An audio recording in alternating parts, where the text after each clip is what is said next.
అందరికీ నమస్తే. చూస్తూ ఉన్నాం ఉదయం నుంచి ఏదైతే జరుగుతుందో సోషల్ మీడియాకి సంబంధించిన దాంట్లో ఒక చర్చ ఏదైతే ఏసీబీ వర్సెస్ కేటీఆర్. ఈరోజు విచారణ పేరిట ఏసీబీ కార్యాలయానికి వస్తున్నటువంటి కేటీఆర్ గారిని ఈరోజు పోలీసులు ఆపడం, ఈ నేపథ్యంలో జరిగిన హైడ్రామా అంతా కూడా మనందరం చూసినాం. అసలు నిజానికి ఒక మనిషి ప్రాథమిక హక్కు అంటే ఏ విచారణకి వెళ్ళినా కూడా ఒక లాయర్‌ని వెంట తీసుకపోవచ్చు అని చెప్పేసి రాజ్యాంగంలో ఆర్టికల్ ఉన్నా గానీ దాన్ని ఈరోజు పోలీసులు లాయర్‌లని అనుమతించని ఒక రాజ్యాంగం ఏదైతే ఉందో అది తెలంగాణలో నడుస్తుంది. అసలు నిజంగా ఏం జరిగింది ఆడ? అసలు నిజంగా లాయర్‌లని ఎందుకు అనుమతించలేదు పోలీసులు అనేది మనతో మాట్లాడేందుకు బీఆర్ఎస్ సెల్ ఏదైతే లీగల్ సెల్ ఉందో దానికి సంబంధించిన సుమ భరత్ గారు మనతో ఉన్నారు. వారిని అడిగి మరిన్ని విషయాలు తెలుసుకునే ప్రయత్నం చేద్దాం. సార్ నమస్తే. నమస్కారం సార్, ఉదయం నుంచి చూస్తూ ఉన్నాం సార్. అసలు ఏం జరిగింది సార్? ఏసీబీ ఆఫీస్ కాడ విచారణకు పిలిచి ఈరోజు పోలీసులు ఓవర్ యాక్షన్ చేసిరని చెప్పేసి సోషల్ మీడియాలో కనిపిస్తూ ఉంది. అసలు నిజంగా ఆడ జరిగిన చర్చ ఏంటి?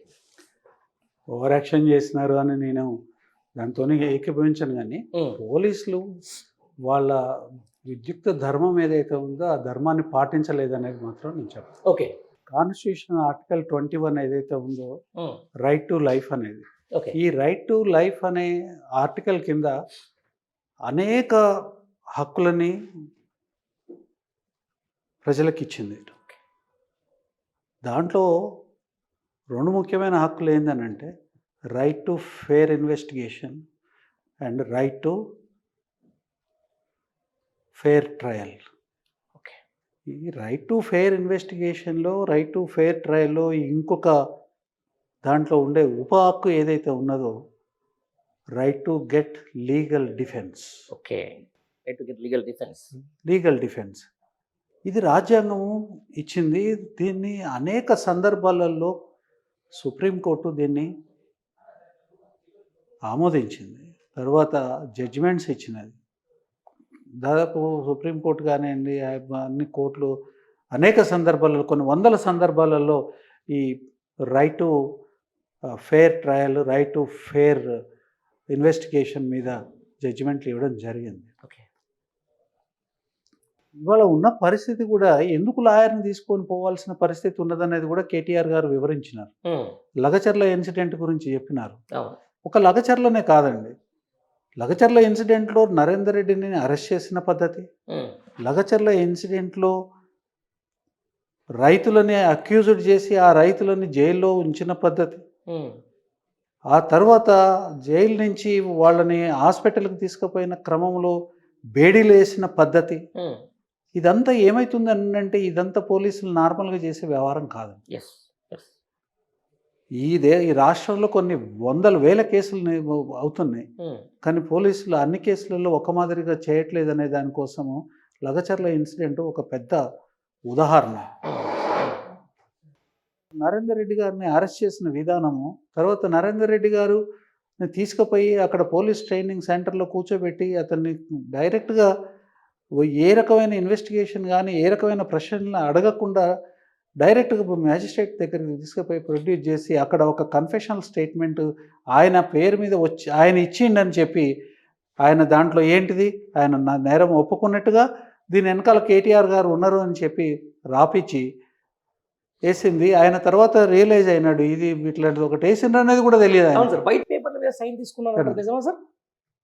అది వైట్ పేపర్ల మీద సైన్ అంటే ఆ రిమాండ్ రిపోర్టు వేసేదానికి ముందు ఇస్తారు, దానికి సంబంధించి సంతకం అని చెప్పినారు, చెప్పి తీసుకున్నారు అనేది ఆయన కథనం.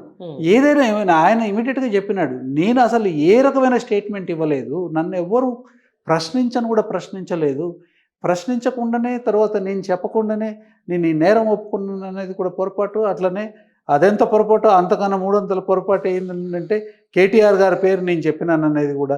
అసలు నన్ను అడిగిన వాడే లేదు, నా దగ్గర స్టేట్మెంట్ తీసుకున్న వాడు లేదు. అంటే అది ఏం సూచిస్తూ ఉంది? పోలీస్ వ్యవస్థ నిష్పక్షపాతంగా లేదు అని అనిపిస్తుంది. పోలీస్ వ్యవస్థ నిష్పక్షపాతంగా లేనప్పుడు ఇన్వెస్టిగేషన్ ఒక పద్ధతి ప్రకారం నడవాలన్నప్పుడు అక్యూజ్డ్కి లీగల్ అసిస్టెన్స్ అనేది ఇంపార్టెంట్. 100%. ఎవరు లీగల్ అసిస్టెంట్ అంటే ఎవరు పోతారు? లాయర్ పోతాడు. లాయర్ ఏంటిది? లాయర్ అనేవాళ్ళు ఆడ కానివ్వండి మగ కానివ్వండి లా పట్టా తీసుకున్న తర్వాత ఈ ప్రొఫెషన్లో చేరే ముందు మాకు బార్ కౌన్సిల్ ఒక చట్టబద్ధమైన సంస్థ మాతోని ఓత్ తీసుకుంటారు. ఓకే. ఆ ఓత్ ఏంటంటే న్యాయాన్ని ధర్మాన్ని రక్షించే దానికోసము పాటుపడాలి అనేది ఉంటుంది, కోర్టుకి సహకరించాలనేది ఉంటుంది. తర్వాత ఒకసారి ఓతు తీసుకొని లాయర్గా ప్రాక్టీసింగ్ లాయర్గా రిజిస్టర్ అయితే అతను ఆఫీసర్ ఆఫ్ ద కోర్ట్ అవుతాడు. ఎస్. ఒక ఆఫీసర్ ఆఫ్ ద కోర్టు ఒక నేరంని ఫేస్ చేసే వ్యక్తి ఈ ఇన్వెస్టిగేషన్కి పిలిచినప్పుడు తను వెళ్తే అలో చేయాల్సిందే. ఎందుకు అనంటే అది ఫండమెంటల్ రైట్. ఓకే. తర్వాత మరీ ముఖ్యంగా ఇవాళ ఉన్న పరిస్థితుల దృష్ట్యా అలో చేయాలి. ఇంకొక విషయం ఏంటంటే ఈ మధ్యకాలంలో కొన్ని వందల కేసులు సోషల్ మీడియా యాక్టివిస్టుల మీద పెడతారు. అవును సార్. సోషల్ మీడియా కేసులు ఏది కూడా బెయిల్ ఇవ్వకుండా రిమాండ్ చేసే కేసులు కావు. అయినా కానీ అర్ధరాత్రి పూట పోయి అరెస్టులు చేయడం, తర్వాత పొద్దున అరెస్ట్ చేసినా కానీ మిడ్ నైట్ దాకా ఉంచి మిడ్ నైట్ మ్యాజిస్ట్రేట్ ఇంటికి తీసుకుపోవడం, తర్వాత మ్యాజిస్ట్రేట్ గారు అనేక మంది మ్యాజిస్ట్రేట్ల గారికి వారి వారి ఇళ్లలో ప్రొడ్యూస్ చేసినప్పుడు వారి దృష్టికి తీసుకుపోవడం జరిగింది. లీగల్ పొజిషన్ ఇదండి. కాబట్టి వీళ్ళని రిమాండ్ చేసే అవసరం లేదు అని అంటే వాళ్ళంతా కూడా they are very kind enough to look into the law and send them back. Notice ఇచ్చేసేసుకోండి, ఇందులో రిమాండ్ చేసేదానికి లేదని ధర్మబద్ధంగా ఆర్డర్లు పాస్ చేసిన సందర్భాలు ఎన్నో ఉన్నాయి. ఎస్. అంటే అన్ని కేసులలో ఇట్లా చేస్తున్నారా పోలీసులు? నేను అనుకోను అన్ని కేసులలో ఇట్లా చేస్తున్నారు. కానీ రాజకీయానికి సంబంధించిన కేసులు అన్నిట్లలో కూడా ఇది జరుగుతూ ఉన్నది. మాకు ప్రామాణికంగా అనేక దృష్టాంతరాలు ఉన్నాయి, మనకు అనేక ఉదాహరణలు ఉన్నాయి. ఆ ఉదాహరణల దృష్ట్యానే ఇవాళ ఈ నిర్ణయం తీసుకోవాల్సిన పరిస్థితి ఏర్పడింది. అడ్వకేట్ని తీసుకొని పోవాలని. పోతే అడ్వకేట్ ఏం చేస్తాడండి? He will be made to sit at a distance. ఒక 5 మీటర్లు 6 మీటర్ల దూరంలో అసలు వినేదానికి కూడా స్కోప్ ఉండదు. కానీ అడిగే ప్రశ్నను తర్వాత థ్రెటన్ చేసే పద్ధతులు కానీ, భయోత్పాతాన్ని క్రియేట్ చేయడం కానీ, తర్వాత అక్యూజ్డ్ని క్వశ్చన్ చేసేటప్పుడు హ్యూమిలియేటింగ్గా చేయడం కానీ, వీటన్నిటిని ప్రివెంట్ చేసేదానికోసము ప్రివెంట్ చేయడం అంటే వారి దృష్టి తీసుకుపోతారు. అక్కడ కన్సర్న్ పోలీస్ ఆఫీసర్ దృష్టి తీసుకొని పోయి మీరు ఇలా చేయకూడదండి, చట్టం అలో చేయదు, మీరు స్టేట్గా అడగండి, ఆయన చెప్పిన సమాధానం రికార్డ్ చేసుకోండి. దౌర్జన్యాన్ని కానివ్వండి, హ్యూమిలియేషన్ కానీ, అవమానపరచడాన్ని కానివ్వండి ఆపేదానికోసం. తర్వాత అన్యూజువల్గా ఏదో సంతకాలు పెట్టించుకునే పరిస్థితి వచ్చినప్పుడు అక్యూజ్డ్కి ఏ విషయంలో ఎవరైనా కావచ్చు అక్యూజ్డ్, వాళ్ళకి ఇందులో సంతకం పెట్టొద్దా అనేది ప్రతి ఒక్కడికి చట్టము ప్రొసీజర్ ఇదంతా తెలియదు. అట్లాంటి సందర్భంలో అతను కన్సల్ట్ చేసుకునేదానికి అవకాశం ఇవ్వాలి. దానికోసం అడ్వకేట్ ఉంటాడు. ఇదంతా కూడా ఏంటంటే ప్రాసెస్కి legal assistance. It is not just assistance to accused. This is to take further the process in a manner which is legal. Okay sir. దానికోసం సార్ ఇక్కడ కరెక్ట్ కాన్వర్జేషన్ ఏంటి సార్? ఇప్పుడు ఒక 300 మీటర్ల దూరంలో మనం ఉన్నాం, ఏదో ఏసీబీ ఆఫీస్ ఉంది, అక్కడ ఆపేసారు. పోలీసుల మధ్య, కేటీఆర్ గారి మధ్య, లేకపోతే లాయర్ల మధ్య కాన్వర్జేషన్ ఏం జరిగింది? లాయర్ల మధ్య నేను కాన్వర్జేషన్ నడవలేదు. కేటీఆర్ గారిని వారు వచ్చి ఆపారు. ఎంటర్ అవుతున్నాము, పెద్ద బ్యారికేడ్ పెట్టినారు, అక్కడ ఆపినారు. ఆపి అడ్వకేట్స్ రావద్దు అని అన్నారు. అడ్వకేట్ రాకుంటే ఎట్లా అవుతుంది? మీరు ఇంతకుముందు మాకు లగచర్ల ఇన్సిడెంట్ చెప్పినారు. మరి ఇదంతా జరుగుతున్నప్పుడు నాకు అడ్వకేట్ అవసరం అనేది నేను అనుకున్నాను. అడ్వకేట్ తెచ్చుకుంటున్నా, అడ్వకేట్ని తీసుకొచ్చుకోవడము నాకు కాన్స్టిట్యూషనల్ రైట్ అనేది వారు ఎక్స్ప్లెయిన్ చేశారు. నేను ఇవ్వడానికి వచ్చినాను, స్టేట్మెంట్ ఇవ్వడానికి వచ్చినాను, కనీసం మీరు మమ్మల్ని లోపలికి రానియండి. అక్కడ ఫస్ట్ ఏంటంటే ఒక రిప్రజెంటేషన్ కూడా ఉన్నది. ఈ కోర్టులో మొత్తం అయిపోయింది, జడ్జిమెంట్ ఇది వచ్చింది. ఈ జడ్జిమెంట్ ఎప్పుడైనా రావచ్చు. తర్వాత చెప్పాల్సిందంతా కూడా అఫిడవిట్ల రూపంలో, పిటిషన్ల రూపంలో, ఆర్గ్యుమెంట్స్ రూపంలో ఆల్రెడీ హైకోర్టుకు చెప్పడం జరిగింది. మీరందరూ విన్నారు. తర్వాత డాక్యుమెంట్స్ అన్నీ మీ దగ్గరే ఉన్నాయి. మీరు కోర్టు కేసు జడ్జిమెంట్ వచ్చినాక మీరు పిలవండి, ఒకవేళ నన్ను పిలవాల్సిన అవసరం ఉంటే పిలవండి, అప్పుడు వస్తాను. కానీ మీరు ఈ రిప్రజెంటేషన్ కూడా మీరు ఒప్పుకోకపోతే మీరు అడగండి, నేను సమాధానం చెప్తాను. మీరు ఇన్వెస్టిగేషన్ మీరు అనుకున్న పద్ధతిలో మీరు స్టేట్మెంట్ రికార్డ్ చేయండి, నేను సమాధానం చెప్తాను. మీరు ప్రశ్నలు అడగండి, నేను సమాధానం చెప్తాను. దేనికి ఒప్పుకోరు? అసలు లోపలికి రానియారు. అదే సార్, ఎందుకు కారణం ఏం అసలు చెప్తారు మీరు సార్? ఎన్నడైనా చూసినారండి? హ్మ్. ఒక అక్యూజ్ని పిలిస్తే అడ్వకేట్తో వస్తే నువ్వు అడ్వకేట్ లోపలికి రాని. అడ్వకేట్ ఏమన్నా లోపలికి రావడానికి ఏ రకంగా ప్రతిబంధకం ఉందండి? అసలు అడ్వకేట్లే నువ్వు ఒకవేళ నువ్వు ఆయనని అడ్వకేట్లు ఆడ ఉండొద్దు అని అంటే అది లోపల చెప్పు. రోడ్డు మీద ఆపడం ఎందుకు? వాస్తవం. అది ఇది ఇది పద్ధతి కాదు. రోడ్డు మీద ఎందుకు ఆపుతున్నారు మీరు? లోపలికి తీసుకొని అక్కడ చెప్పండి, మేము అలో చేయమని చెప్పండి. మేము దానికి ఏమైనా మిమ్మల్ని సాటిస్ఫై చేయడానికి ప్రయత్నం చేస్తాము. అక్కడే ఆ రోడ్డు మీద ఆపేని 300 మీటర్లు అవతల 200-300 మీటర్లు ఉంటుంది అనుకుంటాను. అంత దూరంలో ఆపేసేసి ఎందుకు రావాలండి? ఒక పోలీస్ ఆఫీసరు పోలీస్ ఆఫీసర్ కూడా డిగ్నిటీ ఉంటుంది. ఎందుకు నడుచుకుంటూ రావాలి? ఎవరు అడిగినారు? వచ్చి ఇక్కడే స్టేట్మెంట్ తీసుకున్నారు. What is the difficulty in allowing 2 persons accused and this advocate లోపలికి రానిస్తే ఏమవుతుంది? ఇప్పుడు నేరం ఆపాదించినారు, రమ్మని చెప్పినారు, ఆయన ఒక్కడే వచ్చినాడు, ఆయనతో పాటు ఒక అడ్వకేట్ వచ్చిండు. No security, no party people. మరి లోపలికి రానిస్తే ఏమవుతుంది? ఇదంతా ఏందని నాకు అనిపిస్తుంది. అసలు ఇన్వెస్టిగేషన్ ముందుకు పోకూడదు అనేది వాళ్ళకే ఉన్నట్టు. అంతే. ఏం తొందరగా కంప్లీట్ చేసేదానికోసం వాళ్ళ దగ్గర ఏం ఆధారాలు లేవు.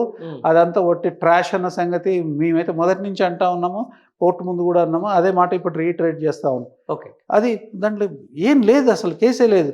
హైదరాబాద్ నగరం యొక్క ప్రతిష్టను పెంచేదానికోసం, దాని బ్రాండ్ ఇమేజ్ని పెంచేదానికోసం, తద్వారా పెట్టుబడులు తీసుకొచ్చేదానికోసం, తద్వారా ఎంప్లాయ్మెంట్ తీసుకొచ్చేదానికోసం, తద్వారా ఒక పెరుగుతున్న ఒక సిటీ యొక్క ప్రతిష్టని ఇంకా పెంచేదానికోసం చేసిన దాంట్లో ఒక క్రిమినల్ కేసు పెట్టడం అనేది దుర్మార్గం. ఇది తర్వాత వాళ్ళు ఆపాదించిన ఏది కూడా అందులో లేదు. ఇదే సార్ నేను ఏమంటున్నా అంటే, ఇప్పుడు ఒకవేళ ఏసీబీ విచారణ పిలిచినప్పుడు హాజరు కాకపోవడం అనేది చట్టాన్ని గౌరవించకపోవడం కాదా? అంటే కొంతమంది అంటా ఉన్నారు. అట్లా కాదండి, మేము హాజరు కాకపోతే ఆడికి ఎందుకు వస్తామండి? హాజరు మామూలు కింద కూడా దిగనీయకపోయా ఆయనని. నేను వస్తాను, లోపలికి వస్తానని అన్నాడు ఆయన. రాని లేదు, అడ్వకేట్ ఉంటే వద్దు అని అంటారు. అరే ఆ మాట లోపల చెప్పొచ్చు కదా. అదే అంటారు సార్. ఇప్పుడు ఏమన్నా ఎక్నాలజ్మెంట్ ఇచ్చారా సార్? అక్కడ మేము ఇచ్చారు కదా, ఇచ్చారు వాళ్ళు నేరుగా సమాధానం ఇచ్చారు, ఎక్నాలజ్మెంట్ ఇచ్చారు, సమాధానం కాదు. మా పిటిషన్ తీసుకున్నారు, మేము రెడీగా ఉన్నాము. అరే మీ అందరి కళ్ళ ముందు కెమెరాలు, 100 కెమెరాలు ఉన్నాయి ఆడ, ప్రజలందరూ చూస్తూ ఉంటే ఇప్పుడు దీంట్లో నాకేమో అర్థం కాలేదు. ఎందుకు ఆపారు, ఎందుకు లోపలికి రానియలేదు అనేది అర్థం కాలేదు. మీకు చర్చ మీద ఒకళ్ళతోని ఒకళ్ళు మాట్లాడేటప్పుడు ఒకళ్ళు మాట్లాడిన దాని మీద ఇంకోళ్ళు భేదాభిప్రాయం వెలిపించుకోవచ్చు, లేకపోతే ఒకళ్ళు ఇంకొకళ్ళ అభిప్రాయాన్ని కన్విన్స్ కావచ్చు. మీరు లోపలికి పిలవాల్సింది, లోపలికి అలో చేసి ఉండాల్సింది. మీరు కొంచెం దూరంలో కూర్చొని ఇంటర్ఫియర్ కాకుండా అని చెప్పాల్సింది. మేము అది చేయకపోతే మీరు మమ్మల్ని తప్పు పట్టాలి. మాకు ఖచ్చితంగా మాకు అపోహలు ఉన్నాయి, తర్వాత ఆ అపోహలకు ఆధారాలు ఉన్నాయి. మరి ఆ ఆధారాలు ఉన్నాయి కాబట్టినే అడ్వకేట్ని తీసుకొచ్చుకుని తప్పేందండి? లోపలికి పిలిచి చెప్పొచ్చు కదా, అది కూడా చేయలేదు. అదే సార్, ఇప్పుడు ఏసీబీ అధికారులకు పోలీసుల మధ్య సమన్వయ లోపం ఉంది అనుకోవచ్చా? పోలీసులకి ఏసీబీకి ఏం సమన్వయ లోపం లేదండి, లేదు, ఎక్కడ సమన్వయ లోపం లేదు.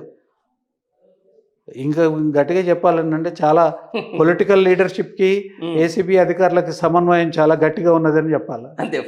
అంతే కదా, జరుగుతున్న పరిణామాలను చూస్తే అంతే కదండి. ఎందుకు ఇంత ఎక్స్ట్రా ఇంట్రెస్ట్ ఎందుకు, ఇంత ఇదెందుకు? నేను ఒక ఇష్యూ ఎందుకు చేస్తా ఉన్నారు? సింపుల్గా వచ్చినాం, ఒక కారులో రామారావు గారు, అవును, ఒక లాయర్, ముగ్గురం వచ్చినాము అంతే. మీరు వద్దరంటే ఇద్దరు దిగిపోయేదాన్ని సిద్ధంగా ఉన్నాము. ఇదే విషయానికి సంబంధించిన దాంట్లో కొంతమంది ఏమంటారు, కాంగ్రెస్ సంబంధించిన వాళ్ళు విచారణకు హాజరు కాకుండా పారిపోయిండు అని చెప్పేసి, దాన్ని అసలు లాయర్గా మీరు నేను ఇప్పుడు కాంగ్రెస్ వాళ్ళు అంటున్నారా, ఎవరు అంటున్నారు? అదే అట్లా మాట్లాడే వాళ్ళ, అది ఒక దుర్బుద్ధితో మాట్లాడే వికెడ్ మైండ్స్. దానికి నేనేం చెప్పలేను. అది ఎవరైనా రాదాల్సుకోక పారిపోయేది ఏందండి? అదే అంటున్నారు కదా. పారిపోయేది అక్కడ కొంతమంది వాళ్ళు వచ్చినప్పుడు పారిపోయేది ఏందని అంటున్నాను. ఆడదానికి వచ్చి 100 మంది పోలీసులు ఆడ ఉంటే ఆడ మేము వస్తాం రా నాయన తీసుకొని రా అంటే మమ్మల్ని వాళ్ళు తీసుకోకుండా పారిపోయేది ఏంది? ఏమన్నా సెన్స్ ఉండి మాట్లాడుతున్నారా ఎవడైనా? There is no sense in it. Yes anyway sir, finally మళ్ళీ రేపు ఎప్పుడు విచారణకు హాజరయ్యే అవకాశం ఉంది? ఎప్పుడు పిలిస్తే అప్పుడు పోతాం. డైరెక్ట్ ఎప్పుడు పిలిస్తే అప్పుడు పోతాం. అడ్వకేట్ని తీసుకునే పోతాం. అంతేనా? Finally right. ఇది మొత్తానికి లీగల్ సెల్ సోమ భరత్ గారు చెప్తున్నటువంటి అవసరం అనుకుంటే కోర్టు ఆర్డర్ కూడా తీసుకొని పోతాం. అవసరం అనుకో కోర్టు ఆర్డర్ కూడా తీసుకొని పోతామని కూడా చెప్తున్నటువంటి మాట. ఏదేమైనా కూడా ఖచ్చితంగా పోలీసులు ఇటు ఏసీబీ అధికారులకు సంబంధించిన దాని మీద కూడా ఆ విచారణకు హాజరవడానికి కేటీఆర్ సింగిల్గా వచ్చిండు. కావాలంటే కొంతమంది ఏదైతే ఆయన ప్రాథమిక హక్కు ఒక లాయర్ తీసుకొని పోయామంటే ఈరోజు పోలీసులు కూడా అడ్డుకుంటున్నటువంటి పరిస్థితి తెలంగాణ రాష్ట్రంలో ఉందని చెప్పేసి కూడా భారత్ గారు అంటున్నటువంటి పరిస్థితి.